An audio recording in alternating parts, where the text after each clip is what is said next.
Welcome everybody. My name is Marcel Ernie, racing Canadian journalist. Today we are going to watch Bonnie freaking Henry in the hot seat guys.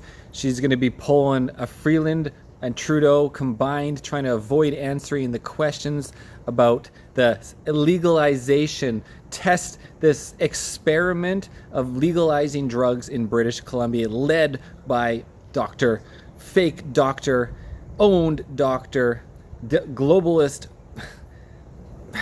Dr. Bonnie Henry. Let's take a listen to her avoiding the questions. Dr. Henry, you've said multiple times in the media that diversion is happening. Is that true? We have to recognize that this is a symptom of unmet needs, and we know that there are many different types of people sharing their drugs with others who don't have access to systems. And so we have heard that this has happened. It's happened before. We had our thanks for that, Dr. Henry. Thanks very much. So diversion is happening. We know that. The question is, the leading cause of death in children 10 to 18 in British Columbia is, could you remind the panel what that is? It's the toxic drugs that are on the street right now. It's overdose, is it not, Dr. Henry?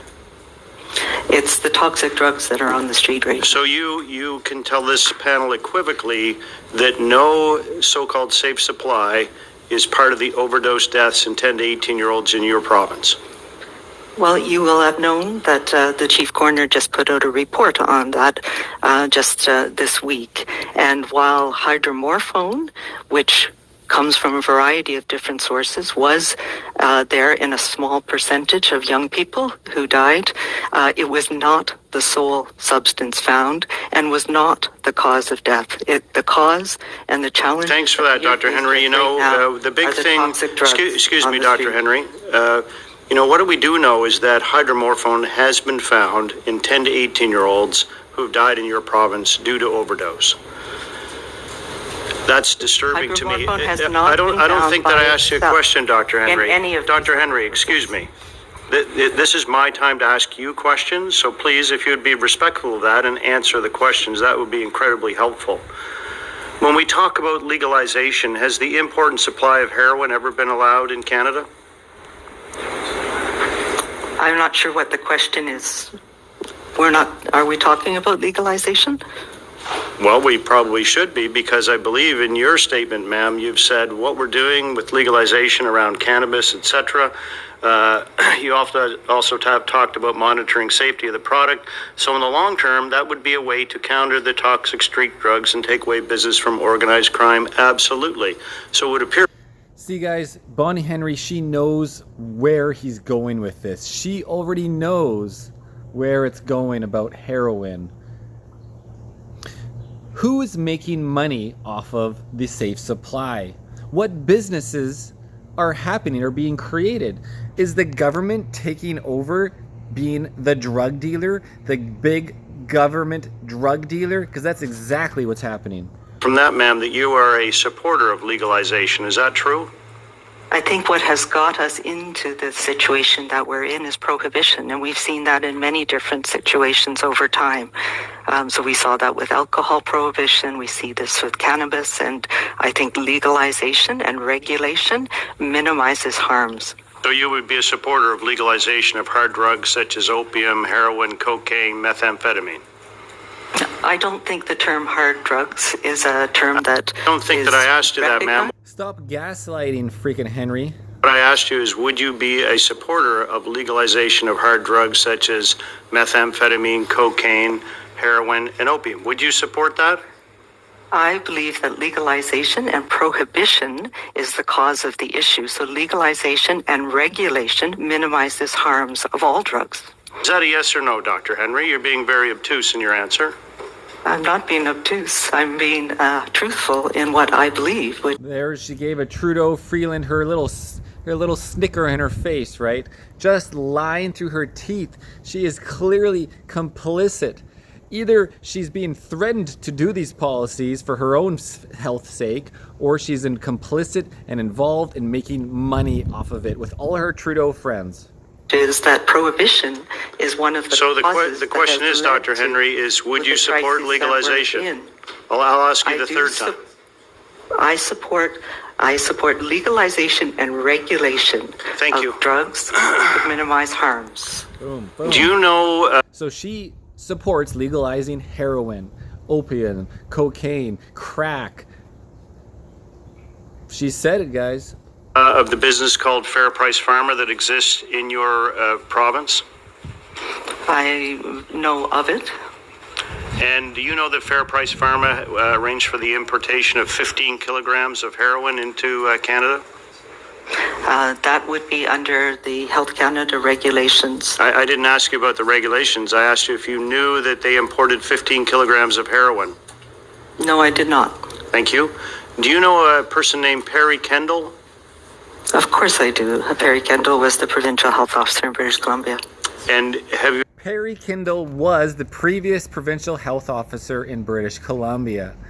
Well, what has Carrie Pendle been up to? What is the person that had your job before your job up to? I wonder if there's some coercion going on for business practices, illicit business practices. ever met with Mr. Kendall? I meet with him regularly. Ooh, there And you go, is they're it true friends. that he is the founder of Fair Price Pharma? That's not correct. That is not correct. Oh, okay. Fair enough. Does he have any relation with Fair Price Pharma?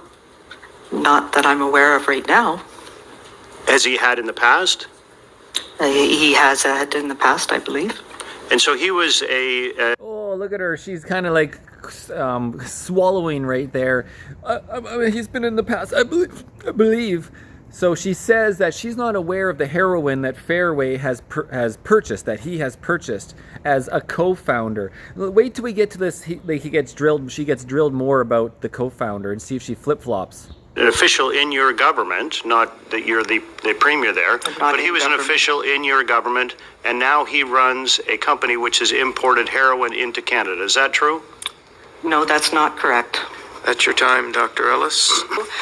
Dr. Henry, I was wondering if you could tell us how many publicly funded treatment beds are in British Columbia. I don't have that data, but I can get it to you. The answer is 3,663. Sorry. So just over 3,000 beds for treatment recovery, for a treatment program are funded in British Columbia. Just over 3,000. Remember that. Do you know how many people are prescribed safe supply in British Columbia? The last we checked, the prescribed alternatives program had about 4,000 individuals. So they're prescribing drugs, so people can get hard drugs. Over 4,000 people are prescribed hard drugs, and they share their drugs with their friends, which she will later to admit to that she thinks that's a great idea for people to share their prescription drugs to help their fellow friend who wants some crack too, or meth or whatever. And she supports the new hard drugs. Let's get heroin on the market. We want to control it. We want to make money. Our company, my buddy at Fairway, he's going to be the one selling heroin and crack and cocaine. So do you think that it's appropriate that there is easier access to drugs than to treatment? I don't think those are in competition with each other. There are things that work together, as we've heard about. We need a suite of things, and people. And what is she babbling about? There needs to be a suite. Well, obviously there should be the same amount of beds as the same amount of freaking prescriptions, shouldn't there? How are they? They're not in competition. No, they should be the same, if not more beds. Accessing pharmaceutical alternatives, we know that from the data, and I refer again to the report that I put out. We talked to a lot of people about this, and the report that she put out. The most of the prescribed alternatives are being used in combination with OAT. So that is people being able to get into treatment. What's the average wait time for someone to be able to get into detox in British Columbia? Well, that would vary, and maybe Dr. Bach would be able to give you more details around. So she doesn't want to give you an answer. Is it one day if somebody's is overdosing or committing suicide, or is it a year for the people that are just suffering with alcoholism addictions and just their life is they're living on the street practically, they're losing their family, they're stealing from everybody? No, it's just a varied. On that, but it varies in one of the. Mr. Bach, if you can answer that, that'd be great.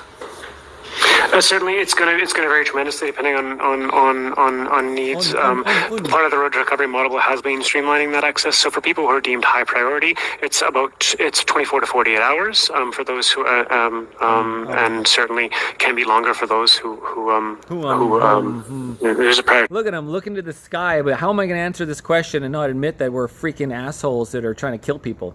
Is a process, but for anyone high risk, youth, people high risk of overdose, generally within 48 hours in Vancouver Coastal Health at least.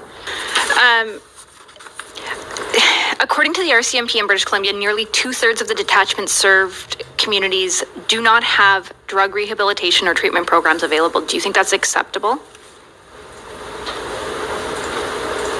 Dr. Henry? Of course not. We want access to treatment programs across the province, and we've been working to scale up that access as programs that Dr. Bach mentioned, for people to be able to access them anywhere in the province and have remote support, for example. Do you think that decriminalization has been a success in British Columbia so far? I think parts of it certainly have. With any change in policy that's like this, there are always unintended issues that come up, and we need to be pragmatic and address those. So she admits that overall it's a failure. She literally said, well, there's parts of it. So not half of it, less than half, like a few parts.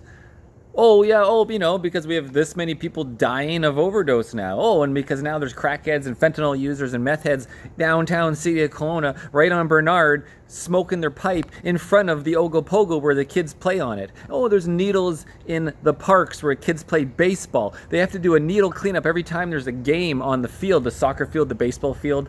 And there's guys doing the fentanyl lean at the bus stop, on the bus, freaking right in front of the ice cream parlor downtown Kelowna City Park. Oh yeah, no, it's fine.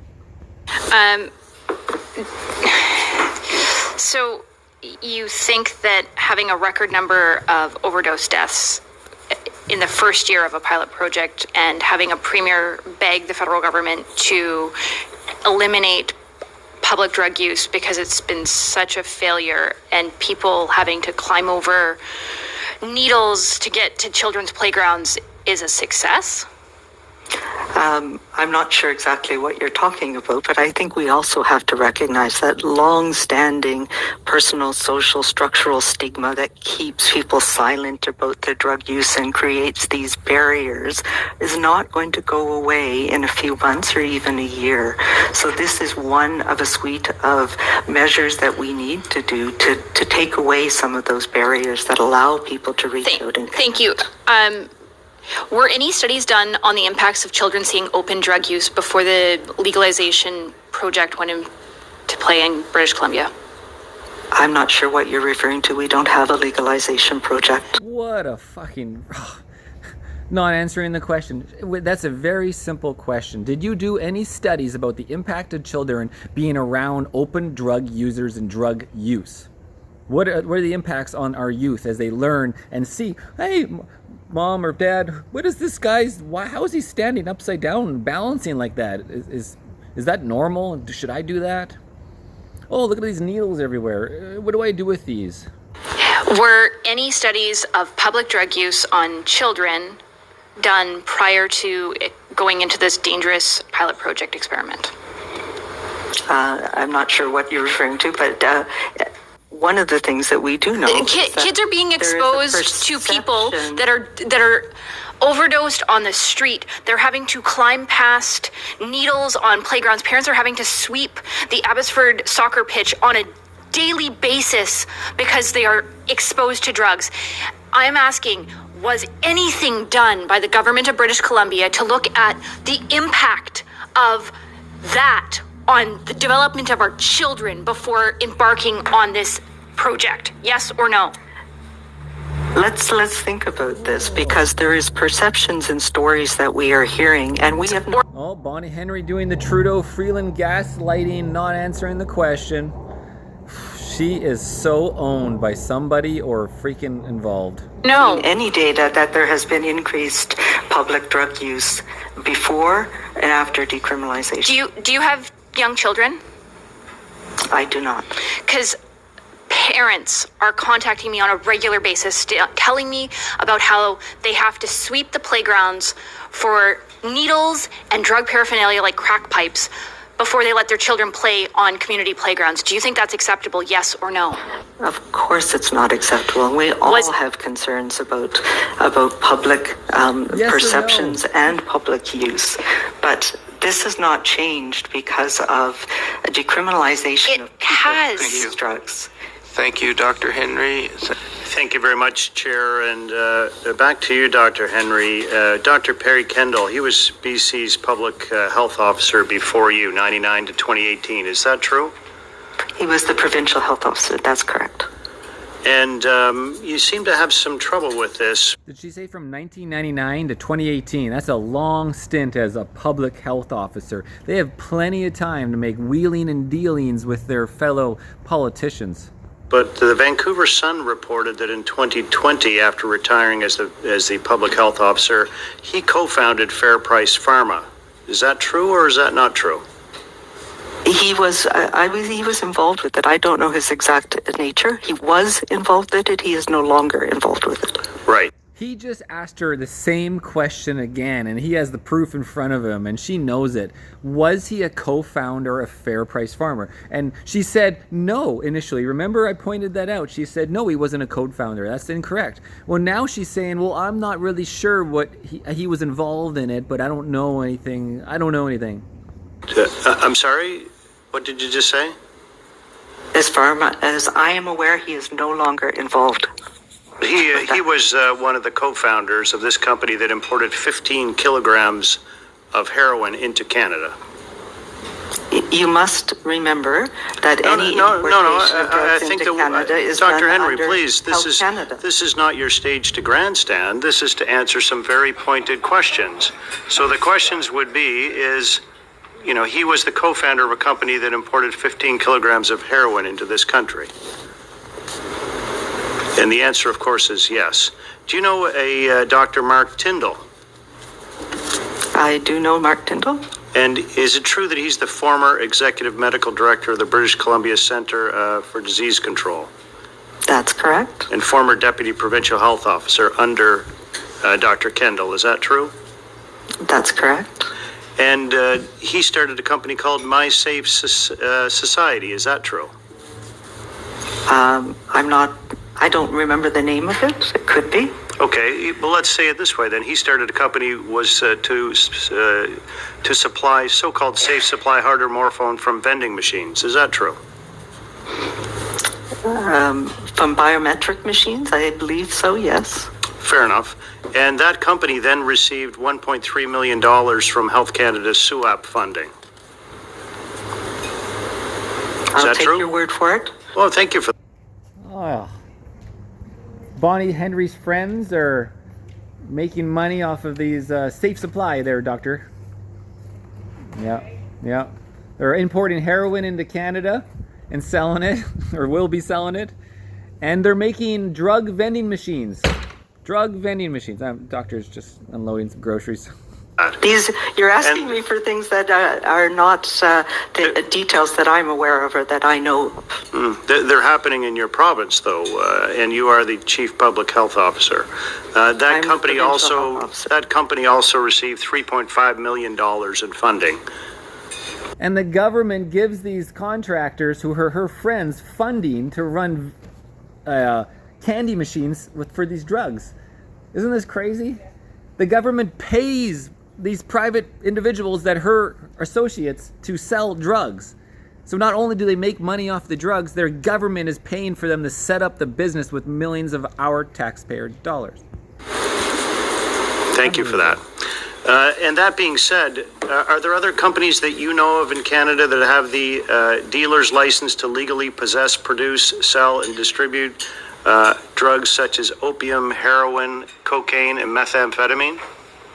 You would have to ask Health Canada that. You are not aware of any of those companies? This is not an area of my expertise. I didn't ask if you were an expert. I asked you if you were aware of any. I imagine there are. I don't know. Those are not areas that I focus on. So what you would tell Canadians is that you have no idea that these companies exist, even though many of them are located in your province.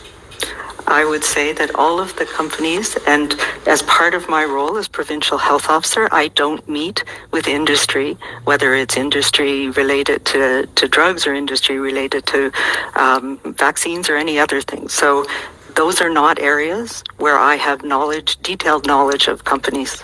Thank you. Dr. Henry, you recommended a non-medical model for safe supply. Do you have any examples of that you would have recommended to Canadians? Well, we've been working on this, and I mentioned this when it's public knowledge when I came out with my report in February, that I think we need to look at all options around providing people with alternatives to what's toxic on the streets right now. And I have a report that we've been working on that will be coming out in the next few months on that. Do you recommend compassion clubs like the one run by the Drug Users Liberation Front? I don't recommend any specific model. I think we need to continue. You're okay with you're okay with the Drug User Liberation Front, though. That would be a model that you would perhaps support. I'm not supporting any specific models. I think we need to look at all of the options that are available that have the important regulations around them and support them. Dr. Henry, to me, it's very concerning that many individuals who were former officials of the British Columbia government, and indeed people have occupied your position, are now involved with distributing, selling, and dealing drugs such as meth, cocaine, heroin, etc., and profiting from it. Is that okay with you? I don't. I think what you have to do is separate between legal use, and that is under the purview of Health Canada. Supporting these individuals, they did your job, and you're actually saying, "Hey, we should legalize more drugs in Canada." That's your pitch to Canadians, and oddly enough, these individuals are actually profiting from it. To me, that convinces me there's a significant conflict of interest here, Dr. Henry. What I have always said and what I continue to say is that prohibition is one of the leading causes of the issue that we're in right now, and that legalizing and regulating is one way to manage the illegal and toxic drug crises that we're dealing with. Does diversion scare you? Are you concerned by diversion? I think diversion, as I've said many times, is a symptom of unmet needs. And in the case of the unmet needs that we are seeing, it is very concerning to me. It means that we need to take different approaches. But I also want to recognize that diversion is not new. We've seen that in many parts of this country. In BC, the toxic drugs on the street has been the proximal cause of what we've been dealing with. I just want to think, I have very limited time. So do you think having more drugs on the street will solve an addiction crisis? I don't think we're having more drugs on the street. What we're seeing is the toxicity of the drugs on the street has been driving this crisis. Okay, so based on kind of rough math, there's about 50 million safe supply hydromorphone pills prescribed in British Columbia every year. How many of those 50 million pills would be acceptable to be diverted into the hands of gangs and people who are profiting off the death of Canadians? None would be acceptable in that circumstance. Okay. How many would be acceptable to be diverted into the hands of youth? You're on mute. None of us want youth to be taking drugs. And we know that taking prescription drugs is something that we have seen for many years in young people, and that's often where people start. So, because of that, what has the government of British Columbia done to reduce diversion to prevent these potent drugs from getting into the hands of kids? Yeah, that is one of the things that we need to take pay a lot of attention to. So, what is it that gives young people the strength to understand what's out there, to go against peer pressure? I understand all of that, and peer pressures existed for time immemorial. My question is, what has the government of BC done since they've introduced 50 million pills of hydromorphone, a highly potent synthetic opioid that is stronger than heroin, into the market? What have they done to prevent those pills from getting into kids' hands? Has anything happened to prevent it from getting into kids' hands? Of course we have, and with the programs that we have that are prescribed, safer supply means that people have a prescription. They have a relationship with the prescriber to access medications. And we know that there is people who share medications, people who keep their drugs. Do you think people sharing for different times? Do you think people sharing their safe supply is compassionate? We've heard that from one witness here. I think in some cases it is. It's a symptom. So as a medical doctor, of unmet needs. As a medical doctor, people who can't access. As a medical doctor, are you comfortable with people sharing their safe supply with another person that's struggling with addiction? I think it is a better alternative than the street drugs that people are required to access to maintain their addictions, and that's the challenge. The challenge is that we have unmet needs. So you're okay? Cannot access. So just to clarify, you think that it is fine to divert your prescribed safe supply as long as that person you're sharing it with has unmet needs? It's absolutely a-okay, even if it's a teenager, even if it's a child. Yeah, I think you're trying to make this into something that is a scenario that is not what. I think it's okay when people share prescription drugs. My name's Dr. Bonnie Henry. I like killing Canadians. Keep going, guys. We're dealing with, and what we're. The child.